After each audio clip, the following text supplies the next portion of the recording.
Karibu katika simulizi ya kusisimua ya safari ya maisha ya Joel Nanauka.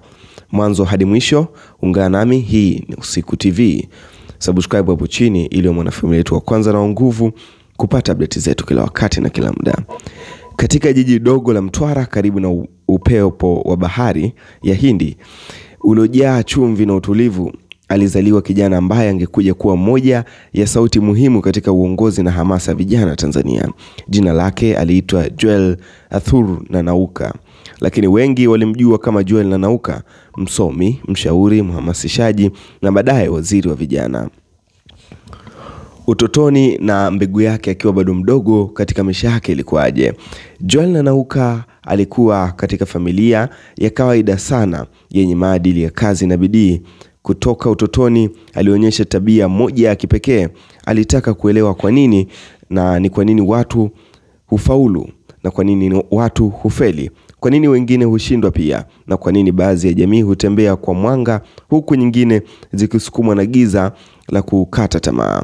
Swali moja baada ya jingine likawa ndio msingi wa safari yake baadaye. Akiwa mtoto hakupenda makundi ya fujo, alipenda vitabu. Shuleni alijulikana kama kijana mwenye swali moja zaidi.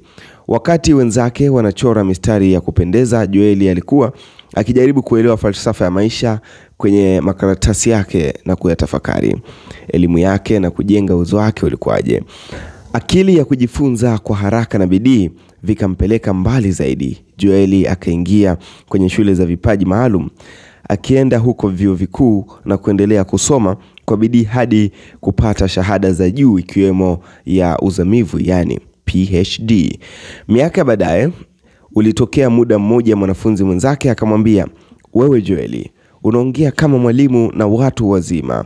Na kweli mtindo wake na kuzungumza ulikuwa kipekee sana, wenye utulivu, mantiki, misisitizo kwa wafunguaji wengine wa macho. Aliweza kuwafungua, kugusa mioyo ya watu wengi zaidi. Kuzaliwa na kuhamasisha jamii ilikuwa ni nguzo ya Joel Nanauka. Baada ya masomo, Joel Nanauka hakutafuta tu kazi ofisini. Alisikia wito wa ndani, wito wa kuamini watu, hasa vijana waliosambaratishwa na changamoto, umaskini na kukata tamaa. Akaanza kushika vipaza sauti kwenye semina ndogo ndogo, watu wachache mwanzoni, kisha mamia na baadaye maelfu. Alifundisha kuhusu kujiamini, kuongoza, kuendeleza uwezo binafsi, kuthamini muda, kuishi kwa malengo. Maneno yake yalipenya mioyoni kwa sababu si nakala, yalitoka kwenye ukweli ulioishi. Mwandishi na mwongozaji wa jamii Joel Nanauka baadaye akaandika kitabu, kila kimoja kikawa kama dira ya kuwasaidia watu wengi kujenga maisha yao. Maboko yake yalifika mbali, ambapo katika shule, makampuni, taasisi hadi majukwaa ya kimataifa. Kwa miaka mingi Joel Nanauka akawa mfano, yani Young African Mind, kijana mwenye dira, msomi, mwenye roho ya kuongoza. Kupanda kiti hadi upepo ukamchukua katika siasa. Lakini safari ya Joel Nanauka haikuishia kwenye mafunzo ya vitabu binafsi. Kadri alivyohubiri juu ya mabadiliko, alitambua kwamba jamii haiwezi kubadilika ikiwa hawatahusika kwenye sera ya uongozi. Akaingia kwenye siasa sio kwa kutafuta umaarufu, bali wajibikaji. Akawa mmoja wa vijana wachache waliokuwa tayari kuingia kwenye mfumo uliokumbwa na changamoto nyingi, kujaribu kubadili kutoka ndani. Novemba 17 mwaka 2025, siku aliyoandika historia. Siku hii Rais wa Tanzania akamtangaza Joel Nanauka kuwa waziri wa maendeleo ya vijana. Habari zikavuma mtaani, mtandao wa kijamii, majukwaa ya habari. Kwa wengi ikawa ishara ya kitu kipya, kizazi kipya kimefika serikalini. Katika hotuba ya kwanza ya Joel Nanauka alisema, "Hakutokuwa na waziri wa kukaa ofisini, tutatoka nje kusikiliza vijana." Maneno hayo yakapata nguvu kubwa kwa sababu yalikuwa ahadi ya mtu anayejua nguvu ya kusikiliza. Waziri wa watu, si wa ofisi. Akaanza kuzunguka nchi nzima, Kyela, Mtwara, Mwanza, Dar es Salaam, Arusha. Kila sehemu aligusa maisha ya vijana, wajasiriamali wadogo, vijana bodaboda, makundi ya sanaa, wanafunzi, walemavu wanaotafuta ajira na elimu. Akatangaza mfumo wa kidigitali unaounganisha vijana na wizara, ili kila mmoja awe na haki ya kusikika. Sauti yake ikawa ya matumaini, mwanga wa vijana, urithi wake. Leo watu wengi humuona Joel kama mfano wa kuongoza vijana, daraja kati ya kizazi kipya na serikali, msomi mwenye uzalendo, mhamasishaji aliyebadilisha maisha ya maelfu.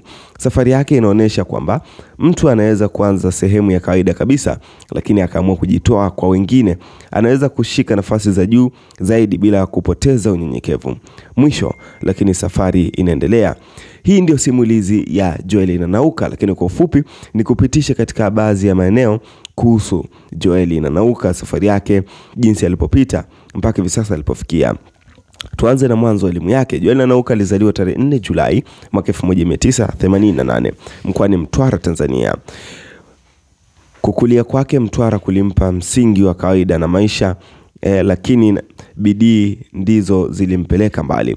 Alifanya vizuri sana katika masomo, alipata mafanikio makubwa shuleni, akachaguliwa kwenda kwenye shule ya vipaji maalum na baadaye kuingia kwenye vyuo vikuu kama msingi wa mwanzo wake. Akiwa chuoni aliendelea kuonyesha kipaji na uongozi, jambo lililomfanya wavutie wengi. Safari ya uongozi wake baada ya elimu, Joel kuelekea tu kwenye kazi ya kawaida.